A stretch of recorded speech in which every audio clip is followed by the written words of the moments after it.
절망의 끝에 있는 내용들, 바닥까지 내려간 인생의 내용들이 나오기 때문에 우리는 그것을 막장 드라마라고 부릅니다. 그런데 여러분, 이 막장이라는 원래의 뜻을 혹시 알고 계십니까? 이 막장이라는 단어는 광물을 채굴하는 광산에서 사용되는 말입니다. 광부들이 석탄이나 광물을 채굴하기 위해서 땅을 파고 들어가는 그 길을 우리는 갱도라고 합니다. 그리고 갱도가 끝나는 그곳, 무엇인가 그 광물을 캐내어가는 그 마지막 과정에 대해서 그것을 막장이라고 합니다. 더 이상 들어갈 곳이 없고 길이 끝나는 그곳이 바로 막장입니다. 이 광산에서 유래된 이 막장은 인생의 어둡고 가장 힘겨운 절망의 장소를 나타낼 때, 더 이상 갈 곳이 없는 곳을 나타낼 때 우리는 인생의 막장이라고 하는 것입니다. 그런데 여러분, 이 막장, 더 이상 갈 곳이 없는 막다른 곳이지만 이 막장은 실상 광산에서 가장 귀한 광물을 얻을 수 있는 장소이기도 합니다. 비록 막장이 실패의 자리이고 고통의 자리이고 절망의 자리처럼 보이지만 그곳에서 보화를 다시 한번 캐어낼 수 있는 곳, 보화를 발견할 수 있는 그곳이 바로 여러분 막장입니다. 사실 하나님께서 믿음의 사람들을 막장까지 이끌어 가실 때가 있습니다. 아무것도 보이지 않고 더 이상 무엇을 할 수 없는 상황까지 우리를 이끌어 가실 때가 있습니다. 그러나 그 막장은 말 그대로 끝나는 곳이 아니라 그곳에서 하나님께서 우리에게 주시는 그 은혜를 발견하고 다시 하나님을 찾고 다시 하나님께서 회복하신 그 은혜를 경험하는 그곳이 여러분 우리의 막장이 되는 곳입니다. 여러분, 혹시 우리의 인생이 지금 막장이라고 혹시 생각하는 여러 가지 일들이 있습니까? 그러나 여러분, 그 막장에서 우리에게 가장 선한 것을 주시고 다시 한번 새로운 은혜를 발견하게 하시고 회복하게 하실 그 하나님을 기대할 수 있는 우리 모두가 되기를 바랍니다. 오늘 이 신년 특별 저녁기도회를 통해서 우리의 모든 삶에 갈라진 모든 부분들, 또한 막혀있던 모든 부분들, 끝이라고 생각하는 모든 것들이 다시 회복되어서 하나님의 은혜를 누리는 귀한 시간, 전환점이 되기를 원합니다. 우리 옆에 분과 한번 이렇게 인사했으면 좋겠습니다. 그때가 하나님의 때입니다. 인사하겠습니다. 그때가 하나님의 때입니다. 다시 한번 인사하겠습니다. 은혜 받고 간절히 기도하는 저녁 기도회 됩시다. 인사하겠습니다. 은혜 받고 간절히 기도하는 저녁 기도회 됩시다. 주시는 말씀 가운데 은혜 받고 충분히 기도하여서 하나님의 놀라운 새 일을 경험하는 우리 모두 성도들 다 되시기를 바랍니다. 오늘 본문은 두 사람의 구원의 이야기를 담고 있습니다. 한 사람은 귀신 들려 점을 치고 있던 한 여종이었고 또 한 사람은 감옥을 지키는 간수였습니다. 사실 이 본문을 볼 때 많은 사람들이 바울과 실라가 감옥에 갇혔던 이야기에 초점을 맞춥니다. 곧 그들이 어려운 상황 속에서도 기도하고 찬양할 때 옥문이 열렸다는 것에 포커스를 맞출 때가 있습니다. 그래서 어려움이 있을 때 기도와 찬양을 멈추지 않아야 한다, 이렇게 이 본문을 많이 강조를 합니다. 이처럼 이 사건을 그대로 보면 바울과 실라가 하나님께서 베풀어 주신 특별한 은혜로 구원받은 상처처럼 보입니다. 그런데 실상은 바울과 실라가 아니라 그들을 감옥에 넣었던 간수가 구원을 받은 사건입니다. 오늘 이 본문의 내용을 잘 보시면 진짜 갇혀있던 사람은 간수와 귀신 들려 점치는 여종이었습니다. 그래서 오늘 저는 이 본문을 가지고 예수 이름으로 구원받은 이 두 사람의 초점을 두면서 행복의 시작 예수 그리스도라는 제목으로 여러분과 함께 말씀을 나누기를 원합니다. 바울은 2차 전도 여행을 시작했습니다. 그런데 그 여행과 시작이 순탄하지 않았습니다. 바울과 바나바가 함께 전도 여행을 떠나기로 했지만 마가를 데려갈 것인가 데려가지 말 것인가의 의견의 충돌로 인해서 이제는 각각 전도 여행을 떠나야 하는 상황에 맞이하게 되었습니다. 이렇게 우여곡절 끝에 바울은 실라와 함께 2차 전도 여행을 떠나서 빌립보에 도착을 합니다. 그런데 그곳에 귀신 들린 한 여종이 있었습니다. 그 여종은 귀신의 힘으로 점을 쳤고 그 점치는 일로 주인에게 큰 수입을 안겨주고 있었습니다. 그것이 오늘 본문 16절의 기록입니다. 이 말씀을 잘 보시면 귀신 들려 점치는 여종이 주인은 하나가 아니라 주인들이라고 기록을 하고 있습니다. 이 기록을 유추해 보면 이 종의 주인이 부부를 가리키는 것이기도 볼 수도 있고, 또 하나는 이 여종에게 주인이 여러 사람이 있다는 것으로도 볼 수 있습니다. 그래서 저는 이 주인들에 대한 해석을 아마도 이 귀신 들린 여종이 점을 치는 이로 수입을 많이 얻었기 때문에 이 여종의 주인이 여러 명이었던 것으로 저는 이 본문을 바라봅니다. 그런데 이 귀신 들린 여종이 바울과 실라가 전도하는 곳마다 따라와서 이 사람들은 지극히 높으신 하나님의 종으로 구원의 길을 너에게 전하는 자라고 계속 따라와서 외치기 시작을 한 겁니다. 그것도 한 번이 아니라 여러 날을 계속 따라와서 이렇게 외치는 것이었습니다. 여러분, 이것은 복음을 전하는데 도움이 되는 것이 아니라 더 방해가 되는 것입니다. 귀신 들린 사람이 와서 이렇게 이야기하는 소리에 사람들은 그 귀신 들린 사람이 이야기하는 것이라 치부하면서 더 그 말에 기울이지 않았기 때문에 그렇습니다. 사단이 지금 이 귀신 들린 여종을 통해서 복음을 전파하는 일을 방해하고 있었던 것입니다. 18절의 기록을 보시면 이 귀신 들린 여종으로 인해서 바울은 심히 괴로웠습니다. 여기서 바울이 괴로워했던 이유는 두 가지인데, 첫 번째는 복음을 전파하는 것이 방해가 되기 때문에 괴로웠을 것이고, 또 하나는 이 여인의 인생이 너무나 불쌍했기 때문에 그런 괴로움이 있었습니다. 그래서 바울은 그 여종에게 있는 귀신을 쫓아주었습니다. 예수의 이름으로 명하여 그 귀신을 나오게 하였습니다. 그것이 오늘 17절과 18절의 기록입니다. 바울이 예수 그리스도의 이름으로 귀신을 내쫓았습니다. 가련한 한 소녀의 인생을 사냥하고 지배하였던 악한 영이 지금 예수의 권세로 떠나가게 된 것입니다. 사실 이 여인에 대해서, 이 여종에 대해서 성경은 다른 설명을 하고 있지 않습니다. 나이가 얼마가 되었는지, 그의 이름이 무엇인지, 그의 기본적인 신상조차도 기록되어 있지 않습니다. 그러나 두 가지는 명확하게 기록하고 있습니다. 첫 번째는 그 여종이 귀신 들렸다는 것입니다. 여러분, 제정신이 아니었습니다. 온전한 인격으로 살지 못하고 사탄의 지배 아래에 있었다는 것입니다. 그리고 그 귀신의 능력을 빌어서 점을 치고 있었다는 것입니다. 그리고 또 한 가지 명백한 기록은 그가 여자의 신분이었지만 그는 종이었다는 것입니다. 여러분, 노예입니다. 그래서 주인이 하라고 하면 하고, 자기가 아무리 하고 싶어도 주인이 하라고 하면 할 수밖에 없는 것이 이 노예의 인생입니다. 주인의 도구이고 주인의 재산이었습니다. 이 두 가지 사실을 보면 이 여종은 영적으로는 귀신의 종이었고 육적으로는 사람의 주인의 종이었습니다. 그녀에게는 어떤 자유함도 없었습니다. 영적으로는 귀신에게 매여 있었고 육적으로는 사람들에게 매여 있었습니다. 여러분, 이것이 어쩌면 인생의 막장의 모습 아닙니까? 희망도 없고 소망도 없고 자기가 하고 싶은 것조차 하지 못하고 그저 도구로, 돈벌이의 도구로 사용되고 있는 이 여종의 인생이 얼마나 불쌍합니까? 저는 오늘 이 여종의 모습으로 우리 자신을 한번 돌아보기를 원합니다. 여러분, 우리가 이 여종처럼 비록 누군가의 종은 아니지만, 노예는 아니지만 우리도 사람들에 매여 있을 때가 있습니다.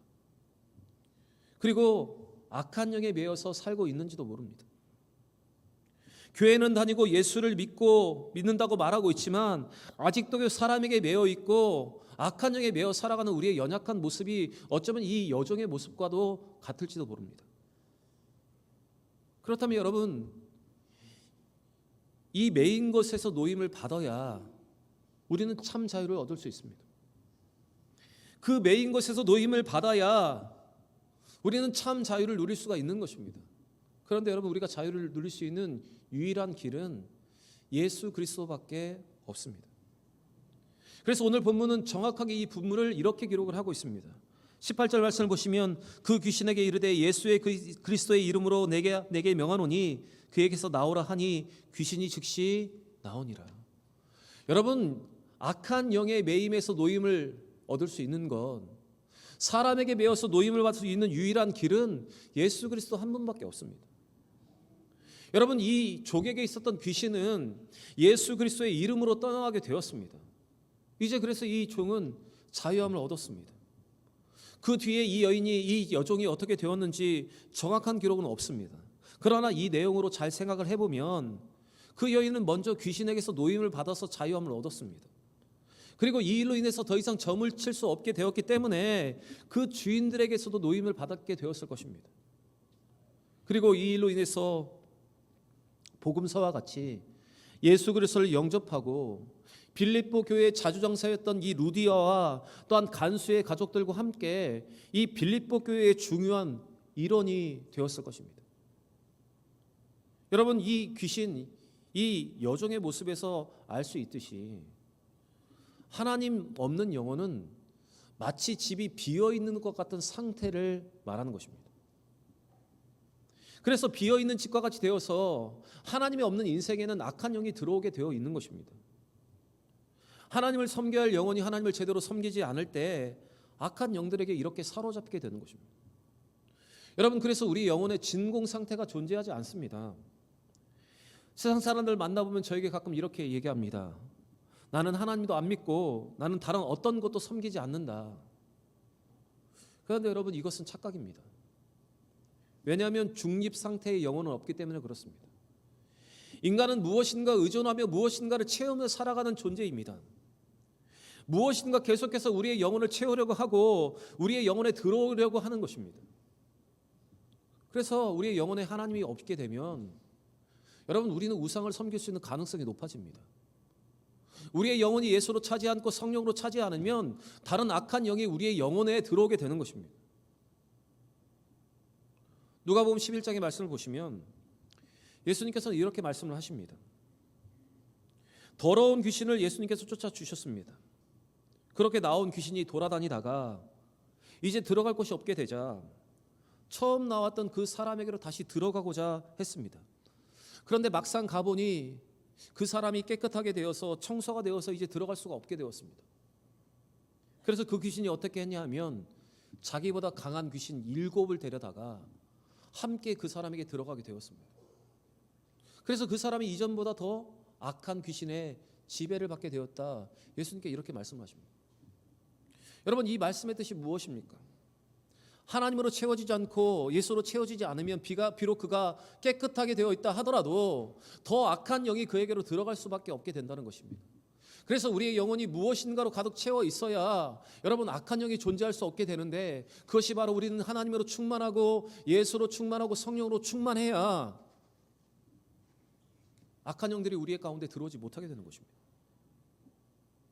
사랑하는 여러분, 만약 여러분이 영적으로 악한 영에 매여 있고 육체적으로는 사람들에게 매여 있는 삶을 살고 있다면 여러분, 예수의 이름으로 그 악한 영들을 물리치시고 예수로 우리의 삶을 가득 채워서 자유함을 얻는 우리 모두가 되기를 원합니다.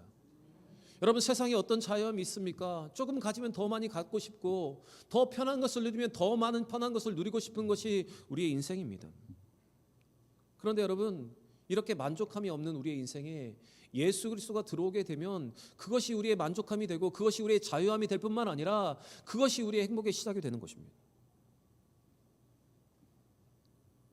에베소서 3장의 말씀을 보면 바울의 에베소 교회를 향한 기도의 내용이 기록되어 있습니다. 그 기도의 내용을 보시면 바울은 에베소 교회 성도들이 그리스도 안에서 영적으로 깊이 뿌리를 내려서 하나님의 충만함으로 그들의 삶을 채워지기를 구하고 있습니다. 믿음으로 말미암아 그리스도께서 너희 마음에 계시게 하시옵고 너희가 사랑 가운데 뿌리가 박히고 터가 굳어져서 능히 모든 성도와 함께 지식에 넘치는 그리스도의 사랑을 알고 그 너비와 길이와 높이와 깊이가 어떠함을 깨달아 하나님의 모든 충만하신 것으로 너희에게 충만하게 하시기를 구하노라. 여러분, 이 바울의 기도와 같이 저는 여러분들을 위해서 이렇게 기도하고 있습니다. 다른 것으로 채워지는 것이 아니라 하나님의 충만하신 것으로 우리가 충만해지도록 여러분, 저는 기도를 하고 있습니다. 그리고 우리도 이렇게 기도해야 합니다. 서로를 향해서 우리는 이렇게 기도해야 합니다. 하나님의 모든 충만하신 것으로 우리 모든 지체들이, 우리 모든 성도들이 충만하기를 우리는 서로를 위해서 이렇게 기도해야 하는 것입니다. 그렇게 기도하기 위해서 여러분, 우리의 삶에 먼저 예수 그리스도가 가득 채워져야 합니다. 말씀과 기도가 우리의 삶에 채워져야 합니다. 그래야 여러분, 우리의 영혼이 살아날 수 있게 되는 것입니다. 우리의 신앙의 기초인 예수 그리스도를 여러분, 우리가 다시 세워야 여러분, 우리의 인생이 방황하지 않게 되는 것입니다. 다른 것들이 우리의 삶에 들어오면 우리는 방황을 하게 되고, 만족하는 이 세상 속에서 또 다른 만족을 구하면서 여러분 방황하고 유리한 삶을 살 수밖에 없는 것입니다. 여러분, 올해 2026년도 하나님으로 채워지지 않고 예수로 채워지지 않고 성령으로 채워지지 않으면 다른 악한 것들이 우리에게 들어와서 우리를 넘어뜨릴 수밖에 없다는 것을 기억하시고 그 고통 가운데 빠지지 않는 우리 모두가 되기를 바랍니다. 이러한 재난이 우리 가운데 임하지 않도록 성삼위 하나님으로 우리의 영혼을 가득 채울 수 있는 우리 모든 성도들 다 되시기를 바랍니다. 귀신 들린 여종에게 있는 악한 영이 예수의 권세에 의해서 추방되자 또 다른 저항 세력이 생겨났습니다. 그 사람들은 귀신 들린 여종이 온전해지자 그 여종으로 인해서 돈을 벌던 주인들이 이제 거짓과 고발로 바울과 실라를 사람들 앞에 고발한 것입니다.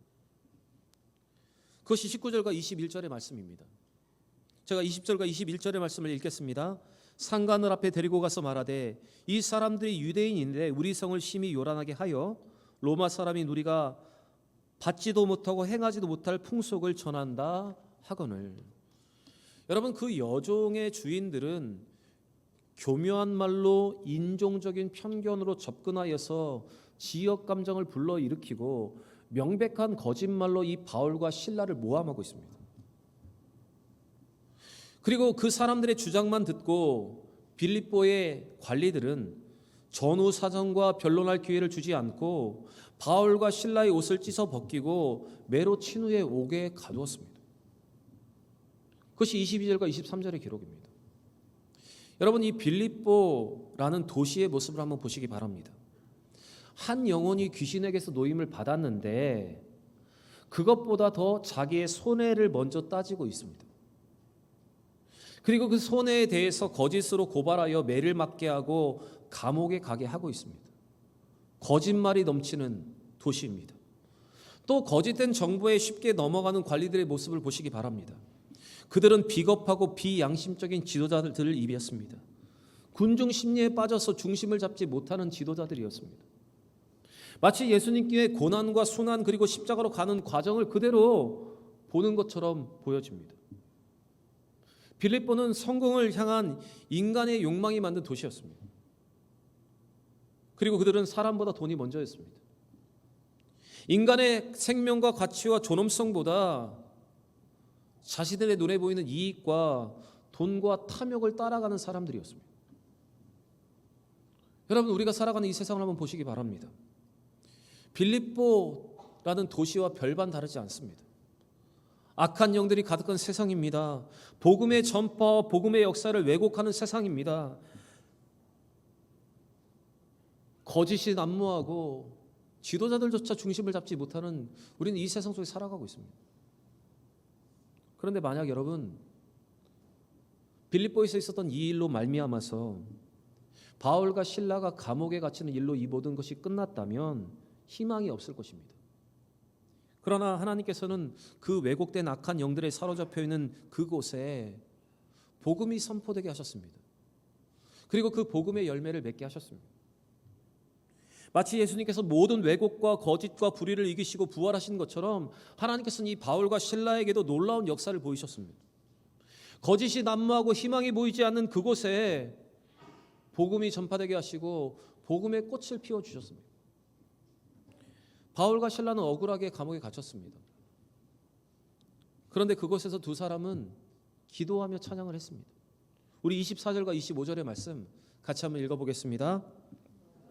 명령을 받아 그들을 깊은 옥에 가두고 그 발을 착고에 든든히 채웠더니 한밤중에 바울과 실라가 기도하고 하나님을 찬송하며 죄수들이 듣더라. 거기 감옥에 있는 모든 사람들이 다 들을 수 있도록 바울과 실라는 기도하고 찬양을 했습니다. 여기서 바울과 실라가 어떤 기도를 했을지 여러분 한번 생각해 보시기 바랍니다. 그들이 이곳에서 어떤 기도를 했을까요? 자기들의 억울함을 풀어달라고, 이 붙잡힌 이 착고와 이 감옥의 문을 열어달라고, 이 억울함을 갚아달라고 그들은 기도하지 않았습니다. 사실 바울은 로마 시민권이 있는 사람이었습니다. 그렇다면 그가 억울한 일을 당했을 때 자신의 신분을 말하고 자기가 로마 시민권을 가졌다고 말하면 그는 어떤 처벌도 받지 않게 되었습니다. 그 당시 로마 시민권은 대단한 것이었습니다. 로마 식민지의 어느 곳에 있든지 그는 면책을 받을 수 있고, 만약 중요한 범죄가 있다면 그는 로마로 가서 재판을 받은 권리가 있는 사람이 로마 시민권이 있는 사람이었습니다. 지금 우리의 외교관들이 면책 특권이 있는 것처럼 그런 특권이 있는 것이 바로 로마 시민권이었습니다. 만약 그가 이 억울한 일에 로마 시민권을 보여줬었다면 그는 매맞거나 옥에 갇히는 일이 없었을 것입니다. 또 그들이 만약 이 감옥에서 자신의 구원을 위해서 기도하고 찬양했다면 지진이 일어나 옥문이 열리고 착고가 풀렸을 때 그들은 밖으로 나가는 것이 당연했습니다. 그런데 바울과 실라는 그렇게 하지 않았습니다. 그렇다면 지금 바울과 실라가 기도하고 찬양한 내용이 무엇일까 우리는 생각해 보아야 합니다. 그들의 기도와 찬양은 자신들의 구원에 대한 내용보다 이러한 빌립보를 향한 내용이 이었을 것입니다. 아마 그들의 기도는 자신을 통해서 하나님이 하실 일을 나타나기를 원하는 그런 기도였을 것입니다. 이렇게 기도하며 찬양하던 그들에게 하나님께서는 기적을 베풀어 주셨습니다. 그것은 지진으로 옥문이 열리고 착고가 풀리는 놀라운 역사가 일어나게 된 것입니다. 우리 26절 말씀 같이 한번 읽어보겠습니다. 26절입니다. 여기 큰 지진이 나서 옥터가 움직이고 문이 곧 다 열리며 모든 사람의 매인 것이 다 벗어진지라. 그들이 기도하고 찬양하자 어떤 일이 일어났는지 여러분 보시기 바랍니다. 지진이 일어나서 옥문이 열리고 매였던 착고가 다 풀어지는 일이 일어났습니다. 분명 기도의 결과이고 찬양의 결과이었습니다. 그런데 이 일로 인해서 인생의 막장에 다다른 한 사람이 있었습니다. 누군가 하면 바로 그날 밤에 그 감옥을 지키던 간수였습니다. 27절에 인생의 막장에 이른 그는 스스로 목숨을 끊으려고 합니다. 간수는 이 일을 보고 죄수들이 도망하는 줄 알고 스스로 목숨을 끊으려고 하고 있습니다. 이 일이 그에게는 감당할 수 없는 일이었습니다. 그래서 그는 스스로 목숨을 끊으려고 한 것입니다. 이에 바울은 그 간수를 막아섭니다. 자기들이 도망하지 않고 여기 있다고 지금 말을 하고 있습니다. 그러자 간수는 뜻밖의 바울과 실라에게 그가 예상할 수 없었던 질문을 던지게 됩니다. 그 질문이 무엇인가 하면 30절의 기록인데 우리 30절 말씀 같이 한번 읽겠습니다. 그들을 데리고 나아가서 이르되 선생들이여 내가 어떻게 하여야 구원을 받으리까 하거늘. 이 놀라운 일을 경험한 간수가 갑자기 왜 이런 질문을 했는지 우리는 알 수가 없습니다. 그런데 이것은 성령의 역사가 아니고는 설명할 수가 없습니다. 마치 십자가에 함께 달려 있는 한편 강도가 그 죽음의 순간에 예수님께 구원을 간청하는 변화가 일어났던 것처럼 그와 같은 역사가 일어나게 된 것입니다. 바울과 실라가 도망하지 않고 자신의 죽음을 막아선 모습 속에서 성령이 그에게 임하신 것입니다. 그래서 그는 자기가 받아야 할 처벌에 대해서 두려웠던 그가 이제는 하나님을 두려워하는 마음이 생기게 되었고 인간의 목숨보다 더 중요한 영혼의 구원에 대해서 관심을 갖게 된 것입니다. 여러분, 우리도 오늘 이 간수처럼 인생의 막장을 경험할 때가 있습니다. 그때 하나님은 우리에게도 성령의 역사를 통해서 우리에게 변화의 시작을 일으키시고 성령의 역사를 통해서 구원에 관심을 갖게 하시는 것입니다. 그래서 우리의 인생도 모두 때가 있는 것입니다. 예수 그리스도를 만나고 영접할 수 있고 우리의 인생의 방향이 전향되는 귀한 기점을 우리에게 허락해 주시는 것입니다. 그때 우리는 이 간수처럼 우리 앞에 펼쳐지는 이 막장과 같은 일을 통해서 우리는 하나님의 음성을 듣고 성령의 역사를 우리는 깨달아야 하는 것입니다. 간수의 이러한 질문에 바울과 실라는 이렇게 말을 합니다. 우리 31절과 32절의 말씀 같이 읽겠습니다. 이르되 주 예수를 믿으라. 그리하면 너와 내 집이 구원을 받으리라 하고 주인의 말씀을 그 사람과 그 집에 있는 모든 사람에게 전하더라. 어쩌면 여러분 이 말씀은 인생의 막장에 있는 우리에게도 주시는 하나님의 음성입니다. 예수를 믿는다고 말하지만 여전히 내 자아로 살아가고 내 판단으로 살아가고 여전히 세상적인 기준과 방법으로 살아가다가 이 인생의 막장을 만난 우리를 향한 하나님의 메시지이기도 합니다. 또한 이 말씀은 성공을 지향하고 욕망에 사로잡힌 이 세상을 향해서 우리가 선포해야 하는 메시지이기도 합니다. 빌립보와 같은 세상을 향해서 또한 소망을 찾지 못하는 자들에게 전해야 할 복음의 메시지가 여러분 바로 이것입니다. 사랑하는 여러분, 올해 우리 교회의 표어가 무엇인지 아십니까? 눈을 좀 옆으로 돌려보시면 우리 교회 올해 표어가 뭐죠? 예? 뭐라고요? 그거보다 저쪽 옆에 있는 게 표어인데요.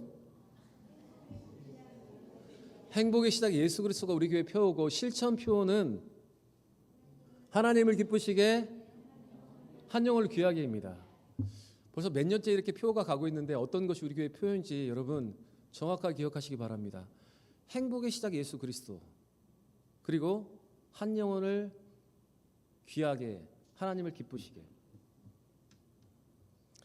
여러분, 하나님께서 가장 기뻐하시는 일이 무엇일까요? 우리가 성경을 통해서 알고 있습니다. 하나님이 가장 기뻐하시는 것은 한 영혼이 주님께로 돌아올 때 가장 기뻐하십니다. 우리 아버지는 탕자를 기다리고 맞아주시는 아버지 하나님이십니다. 그렇기 때문에 한 영혼 한 영혼을 귀하게 여기면서 그들에게 복음을 전하고 그들을 위해서 기도해야 할 사명이 우리 가운데 있습니다. 그들의 삶이 다시 예수로 충만하고 예수로 시작하도록 해야 할 사명이 우리 가운데 있는 것입니다. 여러분, 우리 인생의 속도보다 방향이 더 중요합니다. 그래서 우리는 시계보다 나침판을 더 잘 보아야 합니다. 오늘 우리에게 주시는 이 말씀으로 올해 믿음의 방향을 잘 설정할 수 있는 우리 모두가 되기를 원합니다. 간수와 같은 인생의 끝에 있는 여러분, 위기 가운데 있는 우리 가족이 있다면 여러분, 그 가족을 먼저 주의 품으로 인도할 수 있는 올 한 해가 되기를 원합니다. 또 시간이 있겠지, 또 기회가 있겠지, 이렇게 말하면서 그냥 시간을 보내는 것이 아니라 올해 더 이상 미루지 마시고 한 영혼을 귀하게 여겨서 주께로 인도할 수 있는 여러분과 제가 되길 바랍니다. 여러분, 간수 한 사람의 회심과 구원은 그의 가족 모두를 구원하는 시작점이 되었습니다. 그래서 간수는 매해마저 고통스러워하는 바울과 실라를 자기 집으로 데려가서 치료해주고 자기와 온 집안이 세례를 받았습니다. 여기서 온 가족이라고 번역된 헬라어 단어는 오이코스라는 단어인데, 오이코스는 그 가족만을 말하는 것이 아니라 그 사람에게 속해 있는 모든 주변의 사람들을 말하는 것입니다. 이 한 사람의 구원을 통해서 그 주변의 모든 사람들이 구원을 받게 된 것입니다. 그래서 여러분, 이렇게 빌립보 교회가 세워지게 되었습니다. 자주장사였던 루디아, 그리고 귀신 들렸던 여종, 그리고 감옥에서 있었던 이 간수와 그의 가족이 그 빌립보 교회의 중요한 구성원이 되었습니다. 비록 그들은 인종이 다르고 사회적 배경도 다르고 문화도 다르고 삶의 수준도 달랐지만 그들을 통해서 아름다운 한 교회가 여러분 세워지게 된 것입니다. 여러분, 교회는 막장이었던 사람들이 구원받고 예수의 이름으로 모인 공동체가 바로 교회입니다. 의인들이 모인 곳이지만 결국 그 의인은 아직도 죄인이고 과거에 죄인이었던 사람이 모인 곳이 바로 교회입니다. 여러분, 우리 주변에 우리 눈에 보기에도 죄인이고 우리 눈에 보기에도 연약한 지체들이 있습니다. 그런데 여러분, 이 모든 사람들도 하나님은 한 영혼을 귀하게 보시는 것입니다. 그래서 우리는 그 한 영혼까지도 품고 하나님께서 원하시는 믿음의 공동체를 우리는 만들어 가야 하는 것입니다. 우리의 눈에 보기에는 그들이 죄인이고 우리의 눈에 보기에는 그들은 분명히 부족한 사람들이지만 하나님은 그 한 영혼까지로도 우리 교회가 품고 믿음으로 세워가기를 원하십니다. 여러분, 그 영혼을 품고 기도하는 우리 성도, 또한 그 부족한 영혼들을 품고 세워가는 믿음의 교회가 되기를 바랍니다. 우리는 이 말씀에서 하나님께서 왜 바울과 실라를 이 빌립보 교회에 보내셨는지를 알게 되었습니다. 그리고 왜 억울하게 매맞고 옥에 갇히는 일을 경험하게 하셨는지를 우리는 알게 되었습니다. 그것은 한 악한 영에 눌려 있고 사람에게 매여 있는 그 한 여종을 구원하기 위함이었고, 또 인생의 막장에 있는 그 한 간수를 통해서 그 가정이 구원받도록 하나님이 이러한 모든 억울한 일을 그들에게 허락하신 것입니다. 여러분, 우리는 우리 앞에 벌어진 억울한 일 때문에 고통스럽고 답답할 때가 있습니다. 그러나 분명 우리는 기억해야 합니다. 하나님은 그 일을 통해서 하나님의 뜻을 이루시고, 하나님은 답답하고 억울한 그 일을 통해서 한 영혼을 구원하신다는 것입니다. 여러분, 그 하나님의 일하심을 신뢰하고 인생의 막장에 있어도 그곳에서 보배를 캐어 나올 수 있는 여러분과 제가 되길 바랍니다. 사랑하는 여러분, 예수 그리스도가 행복의 시작입니다. 다른 곳에서 행복을 찾지 마시고 예수 안에서 행복을 찾기를 바랍니다. 그리고 인생의 막장에 있는 우리 주변의 모든 사람들에게 복음을 전할 수 있는 우리 모두가 되기를 원합니다. 우리의 믿음의 가장 기본, 우리의 믿음의 가장 기초인 예수 그리스도를 다시 한번 우리의 중심에 세우고 그 이름의 능력을 믿고 담대하게 기도하여 응답과 회복을 누리는 믿음의 한 해가 되기를 바랍니다. 복음의 능력을 세상이 막을 수가 없습니다. 예수 그리스도의 이름의 능력을 어떤 그 누구도 막을 수가 없습니다. 오늘 이 이름의 능력을 확신하시고 반드시 하나님께서 하늘의 기적과 능력으로 우리에게 허락하실 것을 믿고 믿음으로 기도할 수 있는 우리 모두가 되기를 바랍니다. 하나님을 기쁘시게 하는, 또한 한 영혼을 귀하게 여기는 믿음의 모습을 통해서 공동체의 존재의 이유를 깨닫고 우리에게 주신 그 사명을 잘 감당할 수 있는 2026년도 믿음의 한 해가 되시기를 우리 구주 예수 그리스도의 이름으로 간절히 축원합니다.